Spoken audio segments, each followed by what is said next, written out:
Hello, beautiful, wonderful, gorgeous people out on the pod, out in the wild.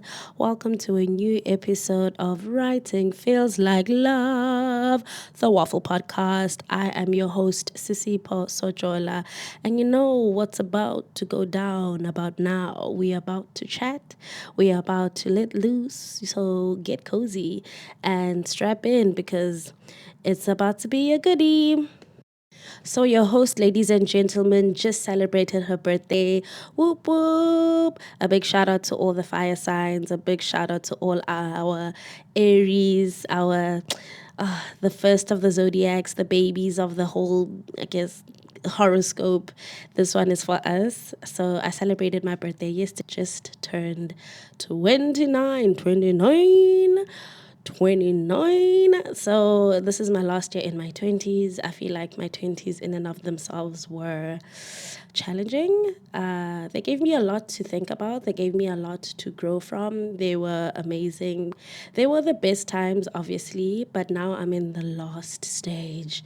I don't know whether I should be scared or should be excited. I feel like everyone who has turned 30 around me has said it's the best thing ever because it's just you just become more yourself and you just settle in the idea of you and just grow from that point versus I guess when you're in your 20s you're also stuck figuring it out, seeing what's your vibe, what's your taste, what you like, what you don't like. A lot of our 20s are set discovering ourselves. Not to say that ends when you reach 30, but I think when you reach I guess 30 or 40 or 50, there's always going to be space and time for you to reinvent yourself, but it's also a beautiful time for you to cement yourself within who you are. So I'm excited for that. I'm excited to enjoy this 29. I think it's been a very, very eye opening time of my life. And what's a better way to kind of celebrate this new era, this new year, this new shift in me by reading a letter from 20-year-old me. So something tells me I've read this letter before, and if I haven't, great. If I have, I mean, it's always good to reinforce this message because something spoke to me and drove me to share this particular letter as a sort of full circle moment, reintroducing for me to myself and also what 20-year-old me has learned in her fresh years of life. So the letter goes, Dear future self, I'm going to make this quick. I just stumbled on the box where I keep all our love letters, and reading them again made me nostalgic to re meet someone I've never met. So I write, Fumi. I guess that's going to be your next constant nickname, as seen in our other letters. I noticed that I wrote a lot during the month of our birth, and not really sure what is the significance of me adding that because it's just been a dry season ever since. Look, everything will be all right. I look back at me writing these letters to myself, and I saw how temporary things and moments are. Something that I learned today that I need to implement is esteem. Have a high self esteem, my love. Know that you are greatness reincarnate and reshifted time and time again. I learned something really cool from Kanye West. Let's hope he's president by the time you read this, lol. But he spoke at the VMA Awards. Something he said really left an impression on you. There's three things you do to impoverish someone. One, take away their self esteem. Two, take away their resources. And three, take away their role models. So this got me thinking how people impoverish themselves, and you included, by doing these three things to themselves. As you know, I've been doing this to myself as well. I misinterpreted self doubt as being humble. I've been taking my self esteem away with little jabs and not good enoughs, and I can change that before someone has even read my work. That has all been self depleting conversations and thoughts I've had with myself. It is time to be aware of your thoughts and actions when you do this. Change. You are not being honorable or modest when you speak down to yourself. Learn. You can get to those resources and work with your idols when you believe that you can. It is truly all in your mind. And as you've witnessed, your mind has made amazing things happen. Do not doubt its ability to create things into existence. Do not doubt your ability of your control of it. It is yours. You do whatever the hell you want with it. Just feed it goodness and it'll reward you. You are in a great time. It's about time, right? Right now that you show yourself that recognition and respect you deserve. Own the moment.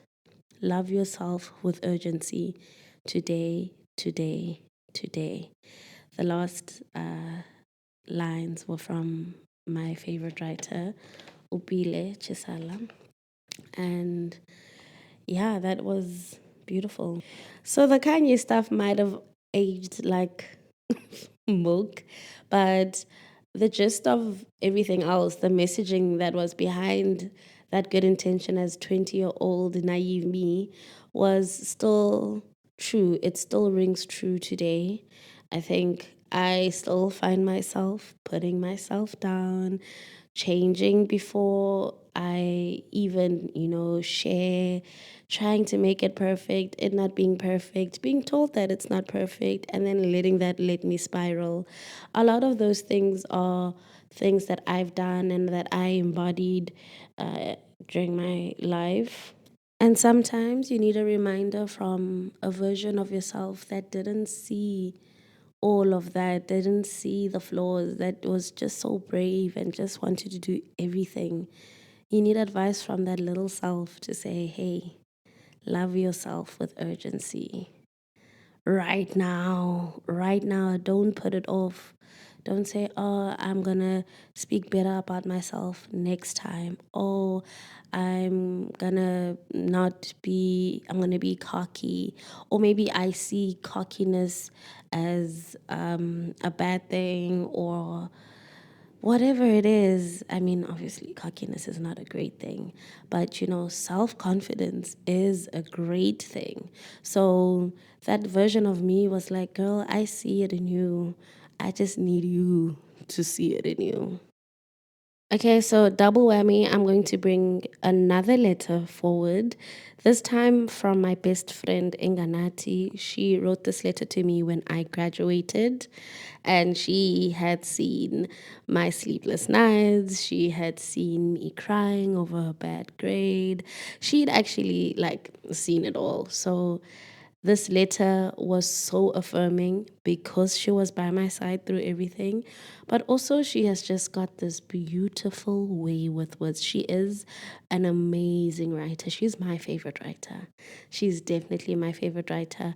And so I've always kept this letter from her, and I always refer to it in any time of my life, whatever is going through. If I just need that reminder of someone who loves me fiercely, who just wants the best for me, I just pull it out. I recite it in my heart, and then I'm like, all right, cool. What's next? Let's try again. Let's try again. So this is part of a bigger letter, but I'm just gonna read the part that I always refer back to, that always resonates with me. There is a danger in letting people misname you. If you are fire, do not answer when they call you a spark. Again, a quote from Upile Chisala. Through your words, written and spoken, teach them the language of dragons. Through your actions, show how fire dancers waltz through the stratosphere. Whoever questions your worth, show them your scars and scabs, the pores through which the fire entered your bones, or even the marks on your tongue. For before any dragon could exhale fire, they had to inhale it.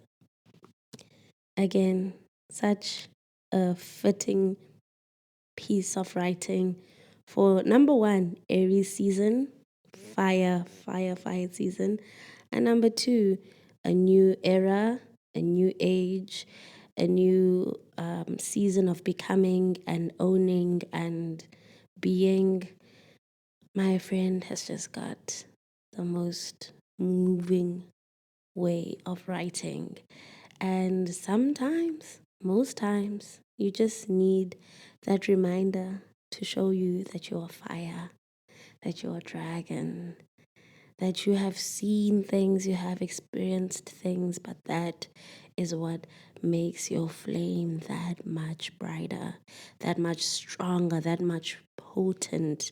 Your lived experience is your fire. And so you need to show it. You need to answer when they call you a fire. Do not answer when they call you a spark, because that is not who you are. You are a fire breathing dragon, and you need to act accordingly.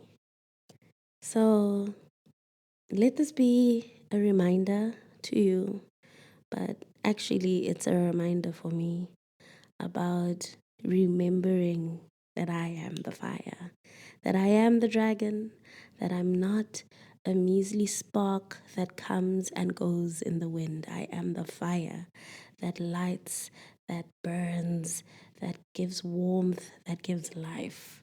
That is the power of my tongue, the power of my word, the power of my prose.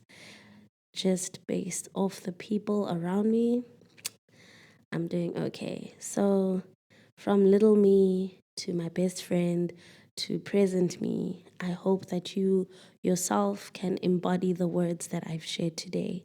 That advice from a younger version that knows everything while still learning everything. The words from a best friend who has just witnessed her friend get this accomplishment, but outside of that, just wanted to tell her that she recognizes her and that she sees her in all her fiery glory. I hope that you're listening to this, whether you're not born on a fire sign, whether it's not your birthday month or your birthday sign, even if you're a water sign, air sign, whatever sign, you are also a fire, and you should not answer when they call you a spark. So that's literally the purpose of today's episode, just to share those beautiful words, just to cement yet another year, just another era, and just to celebrate you, me, and this thing we call love, which is writing. uh, thank you so much for joining me. I will see you obviously in the next episode. We are coming to a close, actually. Season 1 has been beautiful. I have, I think, one more episode.